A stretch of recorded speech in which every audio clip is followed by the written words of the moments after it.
Welcome to the Reformand Initiative podcast, where we analyze and discuss Roman Catholic theology and practice from an evangelical perspective. My name is Clay Kennard. I'm your co-host, and I'm joined here by your other co-hosts and my brothers, Reed Carr and Leonardo De Chirico. We're sitting here in the city center of Rome. It's a rainy day, but we are pleased to be here to bring yet another one of our podcasts. This is going to be episode 9, but before we mention the title of our podcast, we want to mention our sponsor. We are proudly sponsored by Union School of Theology out of the UK. And this is an institution that forms men and women to grow Christ Church. It's an institution that offers various degrees from bachelor level all the way to a PhD. And they are preparing and equipping men and women to advance the gospel and build and edify God's church. So shout out to our wonderful sponsors at Union School of Theology. To find out more, visit their website at ust.ac.uk. That is ust.ac.uk. All right, Reed, so episode 9. This episode is titled, Why Vatican II is Essential to Understanding Present-Day Roman Catholicism. So, obviously, we're going to talk about Vatican II today. You want to explain some more to our listeners? Yeah, of course. Thanks.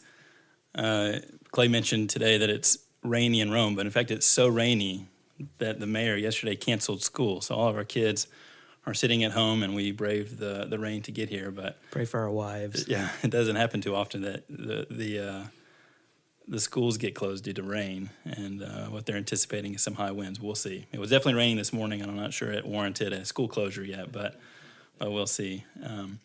But yeah, so today we want to discuss a topic that we've been promising to discuss for a while now, but just haven't gotten around to doing it yet.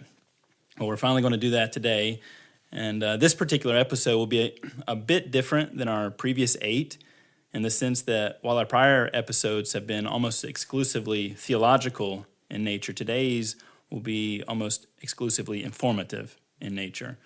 But despite that difference, I think our listeners will find it interesting, and certainly we hope that they will find it to actually be informative. Well, the topic we want to discuss today is the latest council of the Roman Catholic Church, and that being Vatican II, which took place from 1962 to 1965. And as the title of this episode makes clear, the reason we are discussing Vatican II is that it is simply not possible to understand present-day Roman Catholic theology apart from Vatican II. It's simply not possible. So that's why we've been promising to discuss it and are finally doing so today. But before we get into the specifics of Vatican II, we need to set the table, so to say, for our discussion so that our listeners can fully appreciate Vatican II and why it is so important. So let's do 2 things. First, let's define what a church council is, according to the Roman Catholics' understanding of the term. And let's also explain why councils are so important in Roman Catholicism. So that's actually the first thing that has 2 little parts. But the second, we'll provide a brief historical review of the previous church councils leading up to Vatican II, just because without some sort of historical context, our discussion on Vatican II, I think, will be greatly weakened. But let's first define what a church council is. Leo, what exactly, in simple terms and in short response, what exactly is a church council, and why are they so important to the Roman Catholic Church? Well, yes, a church council is a gathering of church leaders in the sense, in terms of the Catholic Church, bishops and cardinals convened by the reigning pope to discuss issues of common concern and to address problems and threats that the church faces. And so that this has been a tradition going on since the early centuries of the church. And so the latest council occurred 60 years ago or 50 years ago. And it's very tightly regulated by canon law. So, there's often been a tension between who has the highest authority between the Pope and the Council, and that has been an ongoing point of discussion in Catholic theology. And why would it be so? Why are they so important for the church? Because the councils traditionally have produced documents, doctrinal documents, and decisions that have shaped the life of the church. So from dealing with doctrinal issues and controversies, to addressing heresies, to facing pastoral or church general problems, and oftentimes issuing curses and anathemas and punishments for dissenters and disobedient groups or people. Okay. And let me make one quick distinction. Today, we hear about church councils, of course, but we also hear about church synods. For example, and we mentioned this because very recently there was an important church synod on the Amazon, if you follow Catholic news at all. But this synod addressed difficult challenges and issues that the Catholic Church is facing in that part of the world. But post-Vatican II, so after Vatican II, a synod is not to be confused with a church council. Prior to Vatican II, the terms were virtually interchangeable and synonymous. But post-Vatican II, they are no longer synonymous. In fact, the Catholic Church historian Norman Tanner explains why this is the case in his book, The Councils of the Church, A Short History. And he says, and I quote, "Only recently have council and synod become distinguishable. In the 1960s, Pope Paul VI, following the promptings of the Second Vatican Council, introduced into the Roman Catholic Church biennial synods of bishops whose purpose was to advise the Pope on certain issues. Thus, there emerged a distinction between synods, whose role was merely advisory and consultative, and councils, which have legislative or executive powers, such as Vatican II." So there's the main distinction between synods and councils. Synods are advisory and consultative, while councils have legislative or executive powers and are thus more binding on the church. But that distinction let's now provide our listeners with a brief, very brief historical survey of the church councils leading up to Vatican II. Obviously, we'll have to be very brief because we're talking about 2,000 years of history. But and one very helpful thing to keep in mind when discussing church councils, and Leo just alluded to this a bit, is that with the exception of Vatican II, virtually every council was the church's response to some sort of threat to the church. And so the council was indeed the church's response to that threat. And two quick examples that might be familiar to our listeners. The first council recognized by the Catholic Church was the First Nicene Council, which was held in 325, which was a response to Arianism.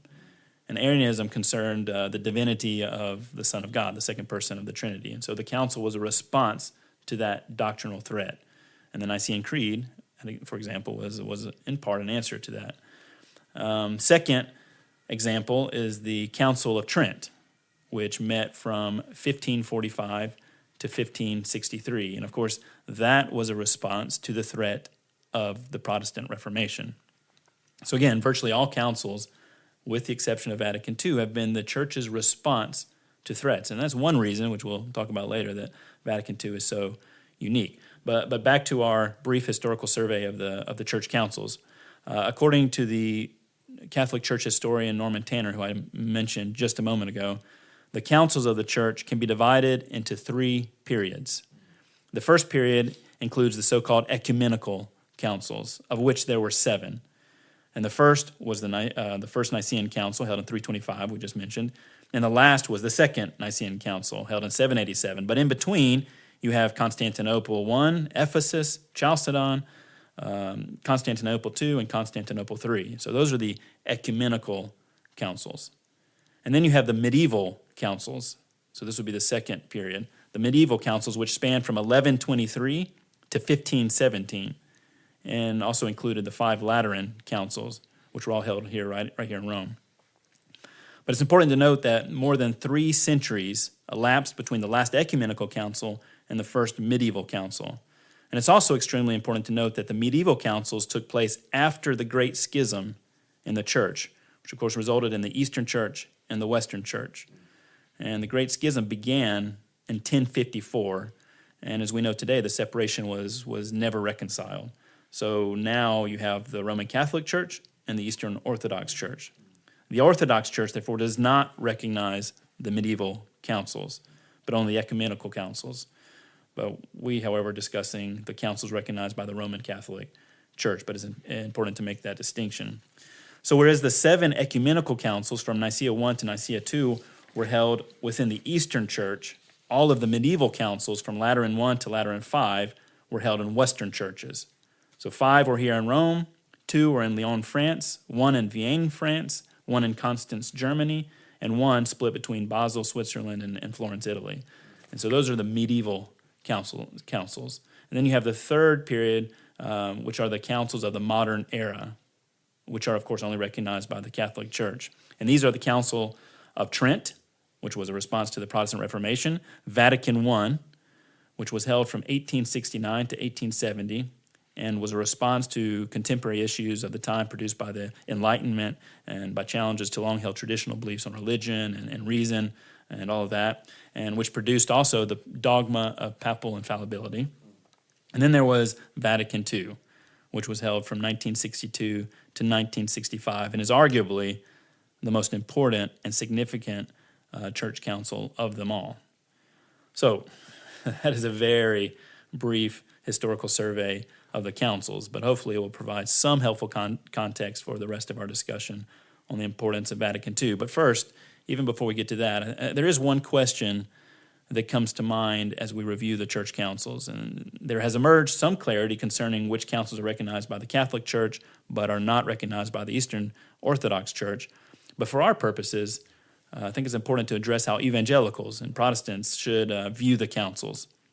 A fact too often overlooked by evangelicals, much to the detriment of the evangelical church, is the fact that ours too is a historical faith, making claim to many of the councils of the church and other important church meetings. But the question is this: how should evangelicals approach and understand the councils, and what role do they play in the history of the evangelical church? And what about the Jerusalem Council, for example, in Acts 15, that's not officially recognized by the Catholic Church as a council? What role does it have? But again, just how do we as evangelicals view and understand the councils and how they have impacted the history of our faith? Well, the Jerusalem Council was, of course, fundamental in highlighting the nature of the church as the people of God made of Jews and non-Jews, without the non-Jews having to go through the circumcision process. And so opening up the global nature of the church. And evangelicals have recognized the importance of church councils insofar as these councils reflect biblical teaching and defend biblical truth. Many of these councils, especially the medieval ones and the modern councils, Council of Trent and Vatican I and Vatican II, have significantly departed from biblical truth and therefore cannot be recognized as legitimate church councils in the evangelical sense of the word. But evangelicals also recognize the importance of historical gatherings like, for instance, during the post-Reformation times, the Westminster Assembly that produced the Westminster Confession of Faith, or in more recent times in our generation or previous generation or so, the Lausanne Congress of World Evangelization, resulting in the Lausanne Covenant. And so these are church gatherings that are important meetings of the global church, producing important documents. They don't produce inherent, infallible teaching, but they are helpful reference points for our faith and our churches. And so we don't have the same degree of recognition that the Catholic Church has for its own councils, but we do have the evangelical faith is also a global faith and an historical faith. So we do recognize that throughout history there have been significant gatherings of leaders and church pastors and theologians who have helped the church to navigate through the problems of the church itself. So some of these meetings, such as the Lausanne meetings and that came from that, are a way of basically the evangelical church preserving the faith that has been passed down in generations. But as you said, just not in the same type of. There's no infallibility coming out of them, but a way just for the evangelical church. And they also show the fact that the evangelical faith is a Catholic faith in the sense that it is universal. It is not regional. It is not only interested in present-day issues, but it is anchored in the ongoing flow of the history of the people of God. Yeah, pastors, if you're listening and you think about your own church and say, this is a weak point in my congregation, we would encourage you to do something that we do within our churches here, and that's share those documents. Use them in your profession together as a church on Sunday mornings, and distribute those. Talk about those with your people so that they can heighten their awareness to this global historic faith that we are privileged to be a part of. And we definitely hope to delve into this conversation. And Clay has done some research on this, but the reason that's important is because a lot of the instances in which you see evangelicals, for example, converting to Roman Catholicism is one of the common themes is the history of the church. And the evangelical church has not done a good job of underscoring and highlighting and celebrating the history of the faith. It's as if it just kind of came out of nowhere and has a very short history and an unclear, undefined history, but that is not the case at all. And so it is important, these types of documents, where of course they do not hold the weight of Scripture, but they do reflect biblical truths and they do show the historicity of the faith. And so those are important to, as Clay said, as good ways for us to, in a church liturgy, for example, underscoring the historicity of the faith. So even going back to the kind of stick on this question for 1 minute, the creeds that came out of the early councils, those are part of our history. Is that correct? Yeah. that is exactly so. That was the way in which even the reformers looked at them as important statements of the church reflecting on the faith that was taught in Scripture. So ways to convey the main message of the Bible and ways to help the church to be sure or assured of the truthfulness of Christian doctrine. And councils is often, or church gatherings have often played this role of highlighting the importance of confessing together, of defending together, and professing together the gospel. Yeah, thank you. All right, so let's spend the rest of our time focusing on why Vatican II is so important and why it is essential to understanding present-day Roman Catholicism. Obviously, we don't have the time right now to enter into a thorough discussion of the theology of Vatican II, but what happened exactly at Vatican II? Why is it arguably the most significant of all the councils, the church councils, and why is it essential, as we have said in the title of this, and we've underscored that a couple of times, why is it essential to understanding present-day Roman Catholic theology? Well, you just mentioned the fact that it is the latest council held by the Catholic Church, and the latest council has offers the interpretative key to reassess previous councils. So it's a kind of a prism or lenses through which the preceding history is read through. So it is the point of view that helps us to see how the Catholic Church reflects and teaches its own identity and teachings and practices. The latest is the window through which the Catholic Church sees its history. So it is important that we understand what happened then, in order to evaluate where the Catholic Church stands in the present day.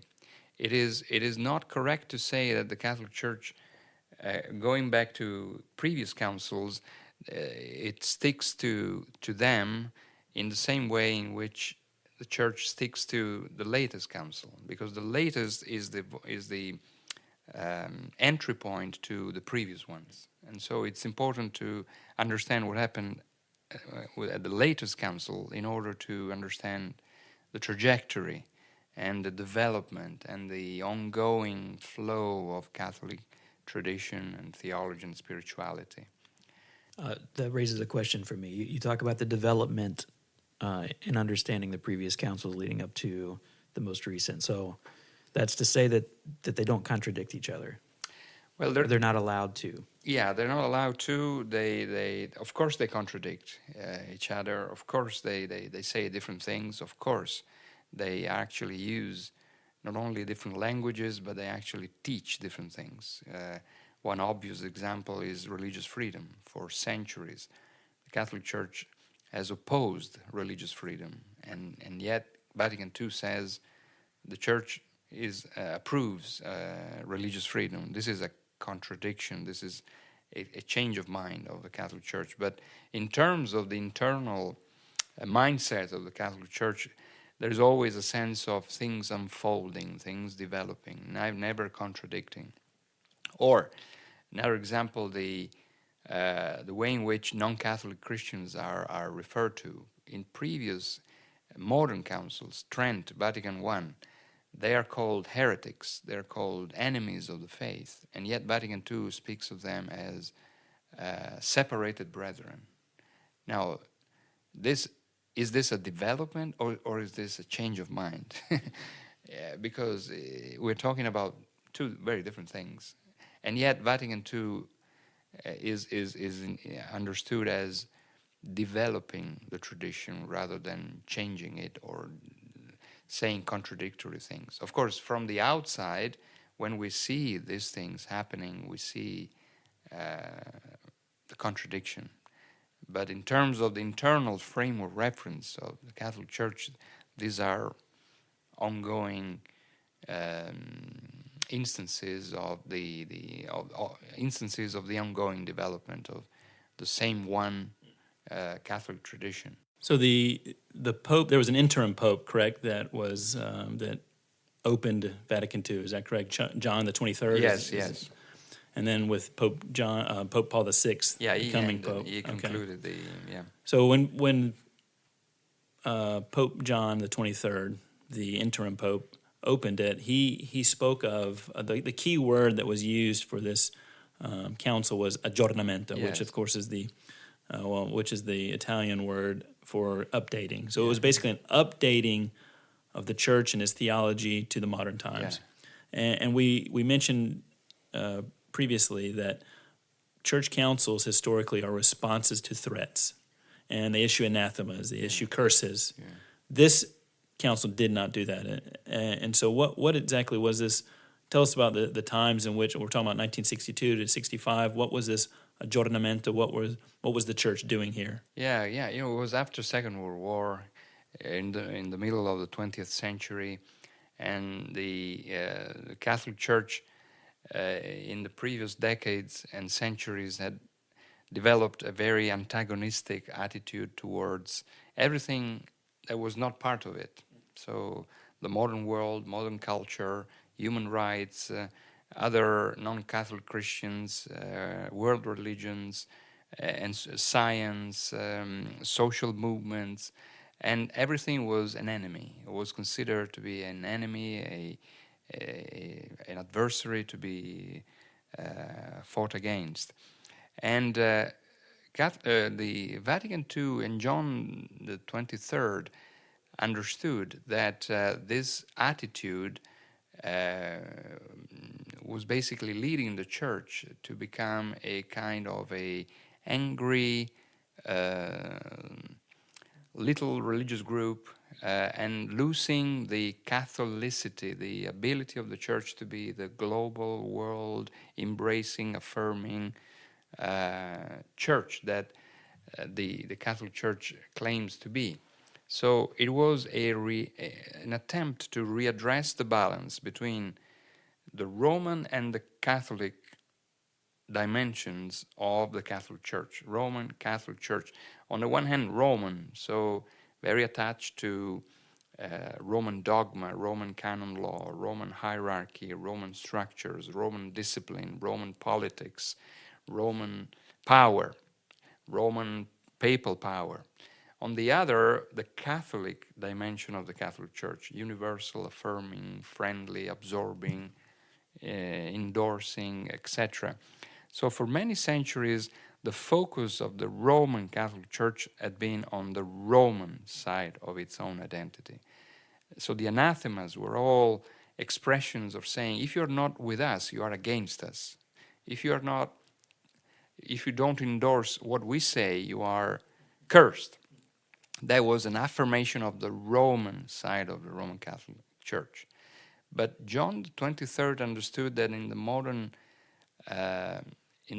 time, the time had come to reassess or rebalance the tension between the two. And so Vatican II wanted to play the Catholic pedal and abstain from using the Roman pedal in order to readdress the balance. And so that explains the reason why there's no curse, there's no condemnation. Everything, the tone of the council is very friendly, is very accommodating, is very positive, very optimistic, and wanting to affirm the modern world, wanting to endorse it, wanting to embrace it, wanting to find common ground with the modern world. So with also non-Catholic Christians, with world religions, with the people of goodwill, with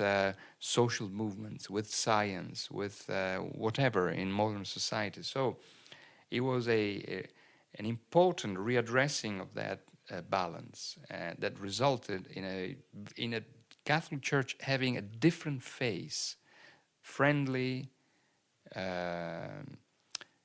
affirming,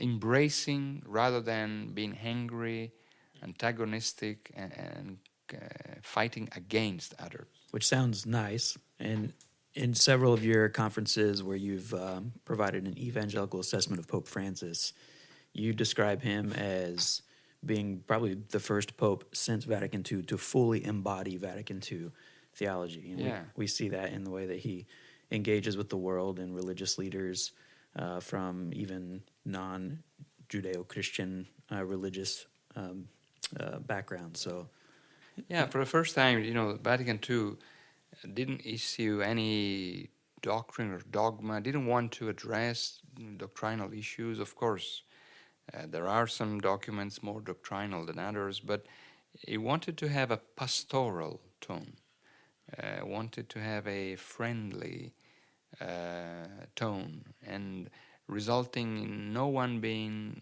expelled, no one being excluded, but all being included, all being welcomed. Which we see now within Roman Catholicism is even creating some internal conflict and crisis, with Pope Francis not taking firm stands on certain situations where there appears to be openness that seems to be contrary to official church teaching. Yeah, that's right. This is the long-term result of majoring on the Catholicity of the church over against the Roman aspects of the church. So if you follow the line of Catholicity, you end up in Pope Francis. Everyone is included, everyone is a brother and sister, everyone is part of this sacramental church. Muslims are brothers and sisters, and so on and so forth. It's the result of this insistence on the Catholicity, and people are becoming aware that the Catholic Church needs to readdress. It's time to readdress the balance again, to go back to some Roman elements in order to not to go too far into the other extreme. Yeah, that's exactly what I was going to say, is that this is not limited or unique to the Catholic Church by any means, but when we often try to address a misbalance or correct a misbalance, we go from one extreme to the other. And so with Vatican II, there was the extreme of the Roman side of things, especially when you think about Vatican II. Before that, you only had a short council with Vatican I that was never actually completed. Yeah. And then before that was all the way back to the 16th century. Yeah. So the Council of Trent is as Roman as you get. Oh, yeah. Vatican II is as Catholic as you get. That's right. So, and we'll see that. In fact, when we're talking about why is this council so important and essential to understanding Roman Catholicism, as Leo said it well, the answer is, in short, it's the latest council, and therefore it's the lens through which all other councils are interpreted. Even though it often, from a logical sense, contradicts prior councils, it's not a nullifying of those councils, but a development. In fact, what we want to do actually next week, we'll be back before taking our Christmas break, but we want to dive in a little bit into this theology of Vatican II that is so apparently contradictory. In 1973, there was an evangelical theologian named David Wells who was examining the documents of Vatican II, and he wrote a book called Revolution in Rome. It's a great book if you want a resource on an evangelical looking at Vatican II. And John Stott wrote a foreword to it, and I just want to read a quick quote from John Stott. He says, "The Roman," and speaking of Vatican II, this is so less than 10 years after the closure of Vatican II. He says, "The Roman monolith, which for centuries has appeared inviolable, has at last cracked open. Conservatives and progressives, traditionalists and radicals are engaged in a fierce power struggle. Because the issues were still open during Vatican II, the Council endorsed opinions which oppose, contradict, and exclude each other. To many observers, the whole church seems to be in unprecedented disarray." Now, that was in 1973 that Stott wrote that. The amazing thing is that for 50 years, the church has been able to maintain somehow those contradictions, and it continues to move forward. But how do we read those contradictions, and how do we make sense of them? That will be the topic of our next week's discussion, looking into some key documents of Vatican II that put that on full display. So do not miss that. But other than this resource, I referenced Norman P. Tanner. He's a Catholic church historian. It's a very small book called "The Councils of the Church: A Short History." If you want to learn more about that. One thing, this wasn't the main focus of our discussion today, but it is important, this idea of evangelicals understanding the historicity of our faith.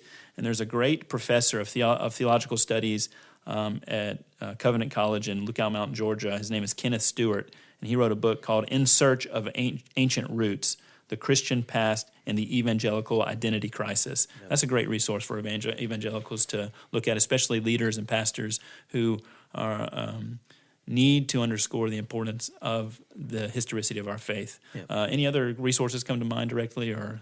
Yes, VaticanFiles.org. Yes. And you're welcome. And the Reformand Initiative website.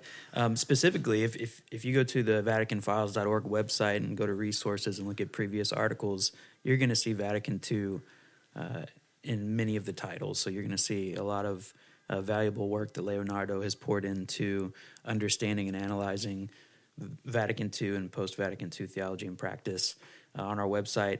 And when we talk about creed specifically, there's a really interesting article Leo released on April 1st of this year, and it's Vatican File 160, "Is the Nicene Faith the Basis for Ecumenism?" It's a really interesting article. We got a lot of good feedback, actually, from well-known professors and scholars who are evangelicals and interact with Roman Catholics as a result of that article. So, yes, VaticanFiles.org. And then if you want to visit our website, reformandinitiative.org, we've got resources there as well. You'll find book reviews, you'll find audio resources, video resources. So you'll also find a form if you have any questions about those resources. Send us an email. We'll be happy to respond to you. Also, you can follow us on social media, on Twitter @Reformanda Rome, and on Facebook @Reformanda Initiative. Follow us. Share our post, retweet our tweets, tell your friends about our podcast. We would greatly appreciate it, and we're super thankful to all of our listeners that have done that so far. We've been really happy and pleased by your support for us, so keep that up. We have 20 people signed up for Rome Scholars and Leaders Network next year. Yeah, so we have 22. Get online and actually. come sign up. Oh, 22. 22. And Come visit us in Rome next summer. Yeah, for a full week of diving deep and understanding Roman Catholic theology and practice so that you can be better equipped as a scholar and a leader within the evangelical world to better understand Roman Catholicism and help people who are serving in those contexts preserve and promote the gospel to Roman Catholics. So that's going to be June 15th through the 19th. Register, and if you want to take advantage of the early bird price and save some money, you need to register, be approved, and have your payments submitted by the end of December. So we welcome you to do that. It's going to be a great week. We've got participants who are coming back for their 5th year in a row. So, I mean, it's not only a great time of formation, but it's a great time of establishing community as well. So that's it for today. As always, if you have any questions, send us a message. We'll be happy to reply. And for now, we would say from Rome, God bless.